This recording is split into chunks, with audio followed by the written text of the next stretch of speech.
নমস্কার বন্ধুরা, কেমন আছো তোমরা সকলে? আশা করছি ভালো আছো, সুস্থ আছো। আমিও মোটামুটি ভালো আছি। আজকে সকাল সকাল ভিডিওটা স্টার্ট করছি। ঘড়িতে বাজে এই যে কটা বাজে বলো তো? 7টাও বাজেনি এখনও,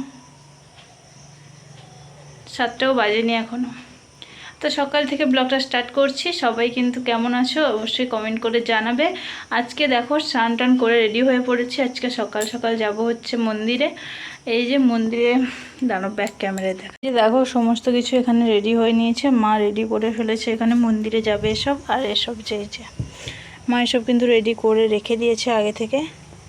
এই যে, আর এখানে সমস্ত কিছু এগুলো সব মন্দিরে রান্না হবে, তাই নিয়ে যাওয়া হবে। আমি রেডি হয়ে পড়েছি, আর একদম মন্দিরে দেখাবো গেলে।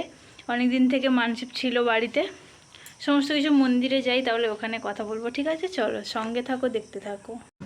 তো চলে এসেছি মন্দিরে। দেখো এটা আমার ফাইনাল লুক কেমন হয়েছে। আর এই শাড়িটা ছোটো দাদুর বাড়ি থেকে দিয়েছিল গৃহপ্রবেশে, তো এই জন্য এই শাড়িটাই পরে চলে এসেছি। কেমন লাগছে কমেন্ট করে জানাবে। আর মন্দিরে পুজো দেবো।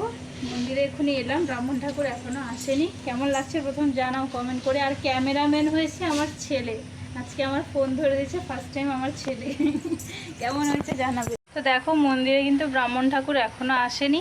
আমরা ফার্স্ট টাইম চলে এসেছি। আর শাশুড়ি মা গেছেন মাছ আনতে, মাছটা নিয়ে আসবে আর ফল কিছু কিছু নিয়ে আসবে। আমি আসার সময় টিপ পরতে ভুলে গেছি, দেখো টিপ পরিনি চলে এসেছি। যাই হোক, ব্রাহ্মণ ঠাকুর আসবে, একটু সিঁদুর পরিয়ে দিতে বলবো এখানে, বা চন্দন লাগিয়ে দিতে বলবো, হয়ে যাবে। টিপ পরতে মনে নেই। যাই হোক, ব্রাহ্মণ ঠাকুর এখনও আসেনি। আমরা ফার্স্ট টাইম চলে এসে বসে আছি, বসে থাকবো এখন মনে হয়। ফোন করেছিলাম, বললো 9টা বাজবে আসতে। 9টা নয়, 10টা বাজবে আসতে। চলো সঙ্গে থাকো, দেখতে থাকো।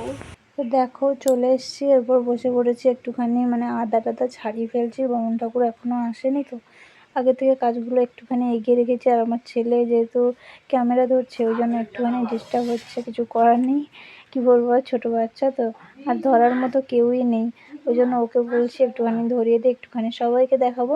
তো দেখো এখানে শাশুড়ি মাও বসে পড়েছে, শাকগুলো কেটে দিচ্ছে, আর আমি আদা ছাড়িয়ে দিচ্ছি। এখনও মন্দির খোলেনি, এই জন্য কোনো কিছুই মানে বটি টটি নেই যে আমি সব কিছু রেডি করবো। তো তারপর ব্রাহ্মণ ঠাকুর এসে দরজা খুললো, তারপর আমি কিন্তু আর শাশুড়ি মা আমি দুজন কিন্তু রেডি করছি সমস্ত কিছু। তারপর কিন্তু এখানে ঠাকুরমশাই পুজো করে এখানে রান্নাও বসিয়ে দিই। তারপর আমি ভাবলাম তোমাদেরকে একটু মায়ের মুখটা দেখাই, কেমন লাগছে বলো। খুব মিষ্টি লাগছে মায়ের মুখটা, তাই না বলো?